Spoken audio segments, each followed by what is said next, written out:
In the Third Age of Middle-earth, Gandalf the Grey is seen as an unassuming old wizard, kind, light-hearted, and always ready with words of wisdom. While he finds himself involved in influencing the events of the War of the Ring, it is not through great power or glory, but rather through his quiet determination to inspire hope in those around him. But who is Gandalf really? What is his true origin, and is there more to his purpose than meets the eye? Join us as we uncover the truth behind this seemingly simple figure. The tale of Gandalf begins in ages long past, far beyond the days of his coming to Middle-earth.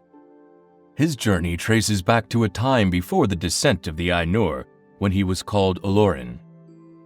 Gandalf was a subtype of Ainur called the Maiar. The most powerful division of the Ainur were called the Valar, with whom the Maiar served. In that ancient age, they dwelled within the timeless, formless void of the universe called Ea, the vast expanse crafted by Eru Ilúvatar. Eru means the one, or the one who is alone, a title that speaks to his sovereign nature as the sole creator of all existence. Ilúvatar is a title cherished by the elves and intertwined into the more poetic lore of the world, which translates to Allfather or Father of All, thus reflecting his fatherly bond to the universe and to the children of Ilúvatar, elves and men. The Ainur, such as Olórin, came into being as the origins of his divine will. They are the offspring of Ilúvatar's thought, each one embodying a unique aspect of his immeasurable vision and unfathomable mind. Their first awakenings were within the boundless music of the Ainur, where Eru wove through them a symphony of grand design and harmony. In those resounding chords lay the essence and destiny of all that would one day become Arda, which includes the continent of Middle-earth. When Eru unveiled them to the vision of the world, a deep yearning stirred within some among them. The 14 mightiest of the Valar, along with many of the Maia that served them, became enraptured by this vision and descended into the newly created world of Arda. Once they arrived, they set about shaping it according to their creator's divine will. In the earliest ages, they shaped the vast shimmering seas, the fertile undulating lands, and the towering ancient mountains. Yet the world remained in a restless state of imperfection.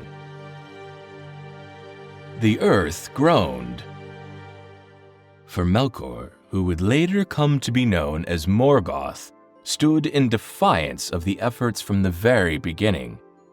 Melkor was one of the mightiest of the Ainur. His maleficent will unraveled their works during discord and chaos. Thus, a ceaseless struggle was born as he waged war against the Valar. His dark influence twisted the very essence of their creation and casting shadows upon their divine designs. After a long and bitter struggle, the Valar withdrew from the troubled lands of Middle-earth, seeking refuge in the distant realms of the far west. There, upon the blessed continent of Aman, they crafted a place called Valinor, a land of serene beauty, eternal light, and tranquil peace.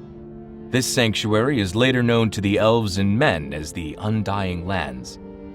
This became their eternal dwelling, the heart of their divine purpose.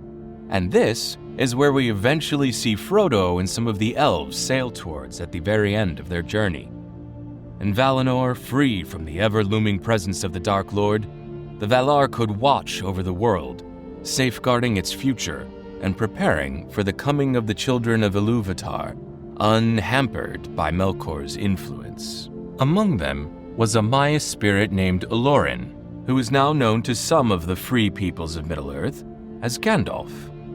Before his descent into the world, he watched over the unfolding of Arda with quiet humility and unspoken grace. To the children of Ilúvatar, his arrival was like the kindling of a great beacon, casting light against the encroaching darkness, a flame of hope amid the shadowed ties of Sauron's growing power. Though powerful, he was not one to seek attention, and was known for his wisdom, kindness, and introspective nature of all things. The Valar are beings mighty in form and purpose who shape and rule the vast expanse of the world, yet Olórin, ever humble, sought not dominion but solitude. He often withdrew into peaceful retreat, pondering the eternal mysteries of existence. Though he dwelt among the Valar, his heart was attuned to the sorrow and joy that flowed through all of life, and he spent long hours reflecting upon the profound depths of both. Olórin was known to serve the mightiest of the Valar. Among them is the noble Manwë, the radiant Varda, and the compassionate Nienna. In his time within the blessed realm of Valinor, Olórin spent much of his days in the presence of Nienna, the Lady of Grief. Her deep understanding of sorrow, suffering, and pain left an enduring mark upon him, shaping his wisdom, his boundless compassion, and his reserved modesty. As the shadow of Sauron began to stretch over Middle-earth, the Valar saw that their time of watching from afar had come to an end.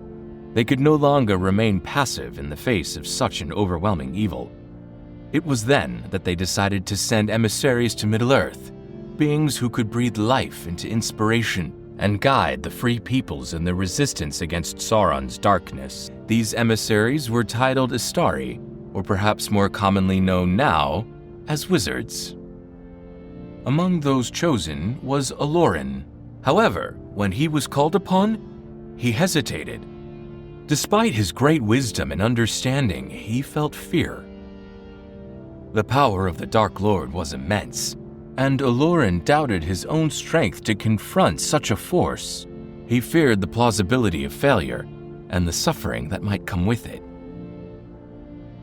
Manwë, the king of the Valar, knew Olórin to be a spirit that was both wise and self-aware.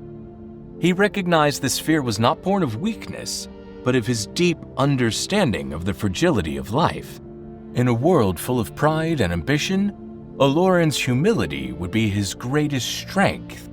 And so, despite his fears, he was sent to Middle-earth, where he would take on a new form, cloaked in the guise of an old wanderer, humbling himself before all he encountered. Thus, he became known as Gandalf the Grey. Gandalf was known by many names, but a few names have grown his legend among the many beings and children of Middle-earth. Many are my names in many countries. Mithrandir among the elves, Tharkun to the dwarves. Olórin I was in my youth. In the west that name is forgotten. In the south, Incarnus. In the north, Gandalf. To the east, I go not. Each given name reflects different aspects of his nature and his influence. To the elves, he was Mithrandir, the Grey Pilgrim. They saw him as a wandering spirit, one who moved through the world with purpose but with no desire for glory or fame. He was friend to the elves and an ally in their long struggle against the encroaching darkness. To some of the dwarves, he was known as Tharkun, a name that's echoed through their ancient halls. It is interpreted as staffman, and thus it is close in meaning to the name Gandalf itself, which means elf of the wand. To them, he was not just a wizard, but a guide, someone who walked beside them in times of trouble, helping them in their quests and offering his wisdom in moments of need. But of all those who recognized Gandalf, there were only a few who understood his true purpose. Círdan, the shipwright, one of the oldest and wisest of the elves, saw through the cloak of Gandalf's humility. Círdan understood that beneath the wizard's exterior lay a mind of profound wisdom and strength. It was Círdan who, despite Olórin arriving last of the 5 Istari, recognized his true heart and entrusted him with Narya, the Ring of Fire. And the last came one who seemed the least, less tall than the others and in looks more aged, grey-haired and grey-clad, and leaning on his staff. But Círdan, from their first meeting at the Grey Havens, divined in him reverence, and gave to his keeping the 3rd ring, Narya the Red. Gandalf's power, while immense, was not displayed in the grandiose ways that one might expect from a being of his caliber. Unlike other wizards or sorcerers who might have resorted to overwhelming displays of power, Gandalf's magic was subtle.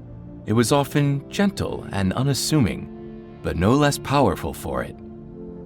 Gandalf's greatest test came in the depths of Moria, where he faced the Balrog, Durin's bane. The Balrog was an ancient and terrifying being of fire and shadow, a remnant of the First Age.